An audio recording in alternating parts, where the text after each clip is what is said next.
अस्सलाम वालेकुम स्टूडेंट्स, क्या हाल ठीक ठाक हैं। स्टूडेंट्स, आज हम लोग जो डिस्कस करेंगे वो electric intensity due to an infinite sheet of charge.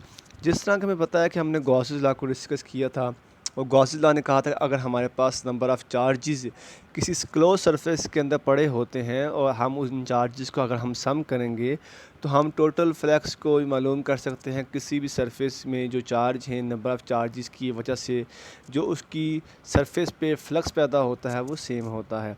अब यहाँ पे हमारे पास एप्लीकेशन है electric intensity due to an infinite sheet of charge. इससे मुराद क्या है कि हमारे पास नंबर ऑफ़ चार्जेस किसी शीट पे फैले हुए हैं।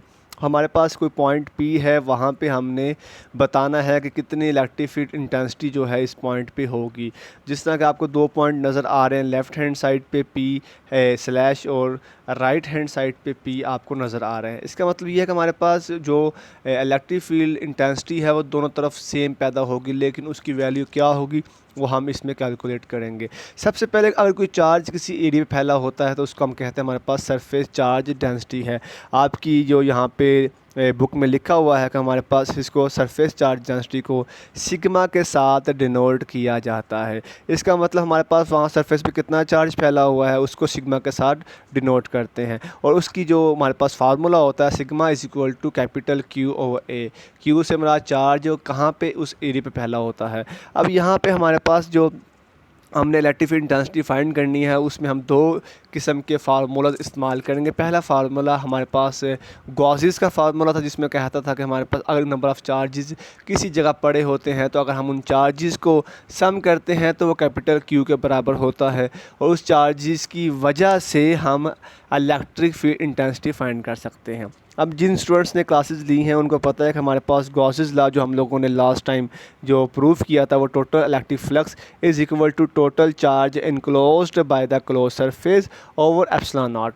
एप्सिलॉन नॉट से मुराद परमिटिविटी इन फ्री स्पेस, कितनी स्पेस परमिशन देती है उस चार्ज को कि वो इलेक्ट्रिक फील्ड लाइंस जो है वो प्रोड्यूस करे। अब उसके बाद आगे हम लोगों ने जो है वो देखा है कि हमारे पास जो फ्लक्स था by using Gauss's law flux is equal to capital Q over epsilon not.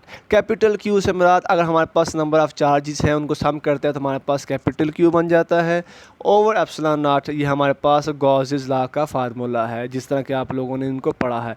अब सरफेस चार्ज डेंसिटी से मुराद मैंने बताया था आपको अभी कि हमारे पास सरफेस चार्ज डेंसिटी क्या होती है। इसको सिग्मा के साथ जो है वो डिनोट करते हैं, sigma is equal to Q over A. अब यहाँ पे हमारे पास जो हमें ज़रूरत है वो कैपिटल क्यू की है, तो यहाँ से आप कैपिटल क्यू की वैल्यू को फाइंड कर सकते हैं जो हमारे पास capital Q is equal to sigma A, यानी कि हमारे पास ए जो है वो सिग्मा के साथ जाके मल्टीप्लाई हो जाएगा और हमारे पास कैपिटल क्यू जो है वो सिग्मा ए के बराबर हो जाएगा। अब जो यहाँ पे आपने कैपिटल क्यू की वैल्यू फाइंड की थी वो आपने यूज़ करनी है गॉसेस लॉ के अंदर ताकि हम इलेक्ट्रिक फ्लक्स जो को फाइंड कर सके उस सरफेस पे। अब वहाँ पे हमारे पास फ्लक्स ई जो है वो किसके बराबर आ जाएगा, flux is equal to sigma A over epsilon not. हमारे पास कैपिटल क्यू की वैल्यू थी, हमने कैपिटल क्यू की वैल्यू ऊपर क्वेश्चन फ्लक्स में फाइंड पुट की है और हमारे पास यहाँ पे फ्लक्स की वैल्यू आ गई है। अब हमारे पास मुतालबा ये है कि हमने जो ये हमारे पास एक सिलेंडर जो है इसको हम कहते हैं हमारे पास एक गॉसियन सरफेस बनी हुई है। जब भी आपने इलेक्ट्रिक इंटेंसिटी फाइंड करनी होती है आप अपने पास से एक सरफेस कंसीडर करते हैं, उसको हम कहते हैं हमारे पास गॉसियन सरफेस है।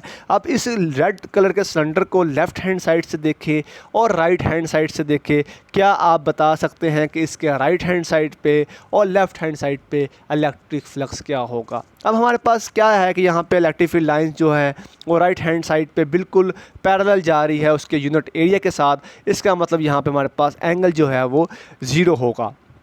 उसी तरह लेफ़्ट हैंड साइड पे हमारे पास जो है वो सेम जो कंडीशंस है राइट वाली, जो बिल्कुल लेफ़्ट पे क्या होगा आपके पास कि इलेक्ट्रिक फील्ड लाइंस जो हैं वो हमारे पास यूनिट वेक्टर के बिल्कुल पैरेलल होगी, जिसकी वजह से हम कह सकते हैं कि हमारे पास लेफ़्ट हैंड साइड जो सिलेंडर का है वहाँ पे भी हमारे पास इलेक्ट्रिक फ्लक्स जो है वो पैरेलल होगा किसके, यूनिट एरिया के।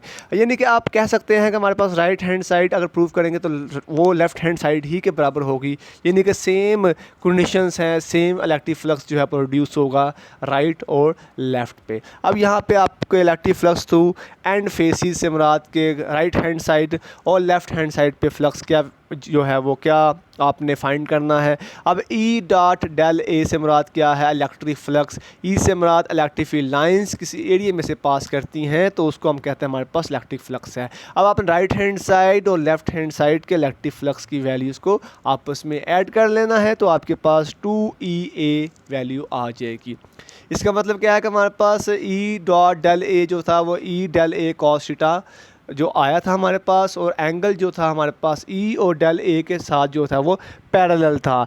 जब कोई चीज़ पैरेलल होती है तो एंगल ज़ीरो होता है, जब आप उसको कॉस ज़ीरो में पुट करते हैं तो हमारे पास वहाँ पे 1 आता है। इससे मुराद क्या क्या है हमारे पास के ई ए प्लस ई ए दोनों एंड फेसिस के आपने इलेक्ट्रिक फ्लक्स की वैल्यू को आपस में ऐड कर लेना है और यहाँ पे आपके पास 2EA जो है वो is equal to sigma A over epsilon not. इससे मुराद क्या है कि एक फ्लक्स आपके पास ऊपर आपने फाइंड किया था, सेकंड फ्लक्स आपने यहाँ पे फाइंड किया है जिसकी वैल्यू 2EA है। अब दोनों फ्लक्स की वैल्यूज़ को आप लोगों ने आपस में कंपेयर कर लेना है और यहाँ से आपने E is equal to sigma over 2 epsilon not, क्योंकि A जो है वो A से कैंसिल हो जाएगा तो हमारे पास जो फाइनल आंसर आएगा जो हम फाइंड करना चाह रहे थे कि हमारे पास पॉइंट P पे क्या इलेक्ट्रिक फील्ड इंटेंसिटी होगी, तो आप अपने यहाँ से जो है इलेक्ट्रिक फील्ड इंटेंसिटी की वैल्यू देख सकते हैं। E is equal to sigma over 2 epsilon not R unit vector से मुराद ये है कि किस तरफ इलेक्ट्रिक फील्ड इंटेंसिटी की डायरेक्शन होगी, तो वो हमेशा जहाँ पे जो है वो अवे फ्राम दी